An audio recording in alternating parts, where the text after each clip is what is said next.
grateful appreciation of your many years of generous service and dedication to the vision of the Castro Country Club. As Dan Cusick said, it is what it is. Thank you very much. I gotta say something humorous or I'm gonna start crying. This might humor some of my friends.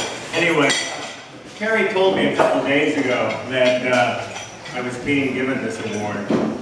And my first thought was it was one of Terry's jokes. And after I got the message, I go, that's not funny. And then he told me what it was, and that I really was getting this. And I had a good cry. I had several good cries. And then Terry did another one of his jokes. He says, now think of something to say. You tell an alcoholic or a drug addict to think about something to say, and that's just fucking with their head.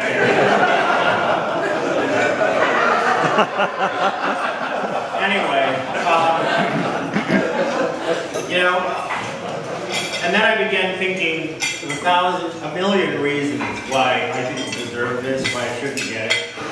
And like Zachary said, we don't do this for the bright lights and glamour. Wait a minute, some of us do it. But we don't do it for accolades or awards or anything of that sort. And the reality is, this is about something much bigger than me, or anything I've done. The award is the Dan Cusick Award, and being awarded anything, or even associated with Dan Cusick, is one of the great privileges of my life.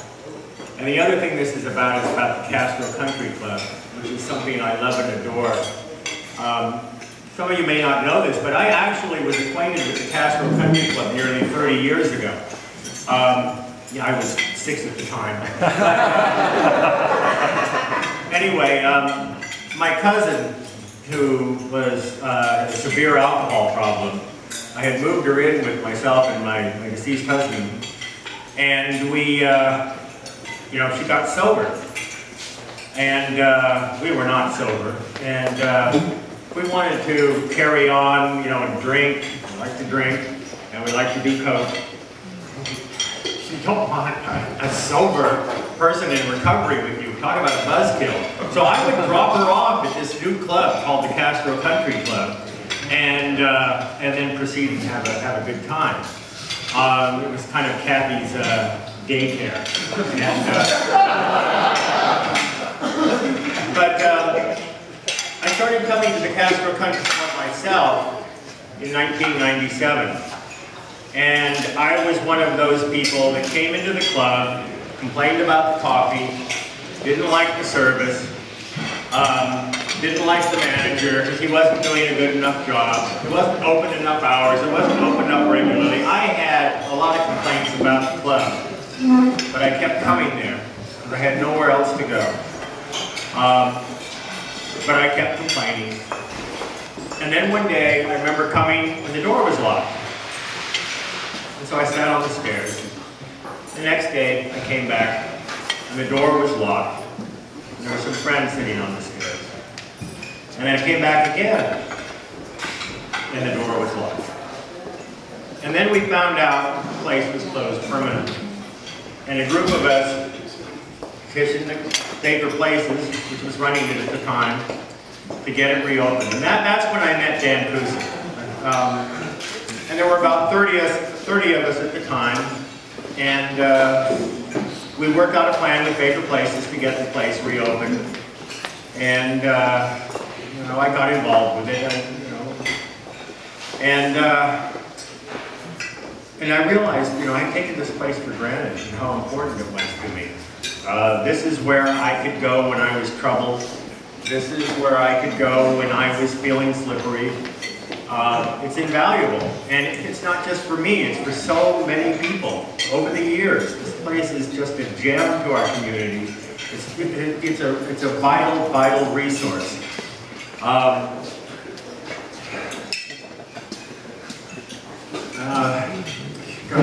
this is just so touching. You know, there are so many people that do so much. And, you know, there's the face, you see like Terry, you know, who has a real thankless job at times. And there's people like the board. A lot of people didn't even know there was a board. You know, those are faces behind the scenes that do so much. And then there are all the volunteers. And there's been so many, you know, and when I came along, there were people that had done a whole lot more than I had done. And when I first got involved, there were a whole lot of people that were doing a whole lot more than me. And, you know, I wish Dan Collins were here, because, you know, he should have gotten this. And currently, there are people doing a lot more than me. What I have done is I've gotten old and I've just done this longer. So unlike what Zachary was talking about, quality over quantity, in my case it's a lot of quantity. I mean, it's going to be a long time. And, you know, there was something about going to the steps and being troubled, and there would be Dan there, and you could just tell him whatever was going wrong in your life. And you heard the magic words, "Oh, honey." And it was followed by go to a meeting or something like that. And but you knew when he said that everything was going to be all right. I remember I was going through one of my darkest times. And I told Dan, I don't think I like myself. I don't love myself. And he said, "Oh, honey, let us love you so you can learn to love yourself." And this is kind of what this means to me. I want to close. The last time that Dan talked to me was actually about 7 months ago. Yeah. I came in to do my bar back shift. Michael S. was the barista. And I had just relapsed that weekend. And pretty down on myself. And I told Mike that I had relapsed. And I said, you know, I don't think I belong here. And just as I said that, the bulletin board that has the meeting schedules for the day, it didn't fall off the wall. It was thrown at me. Dan was not always subtle. But anyway, you know, thank you very much. I really appreciate this.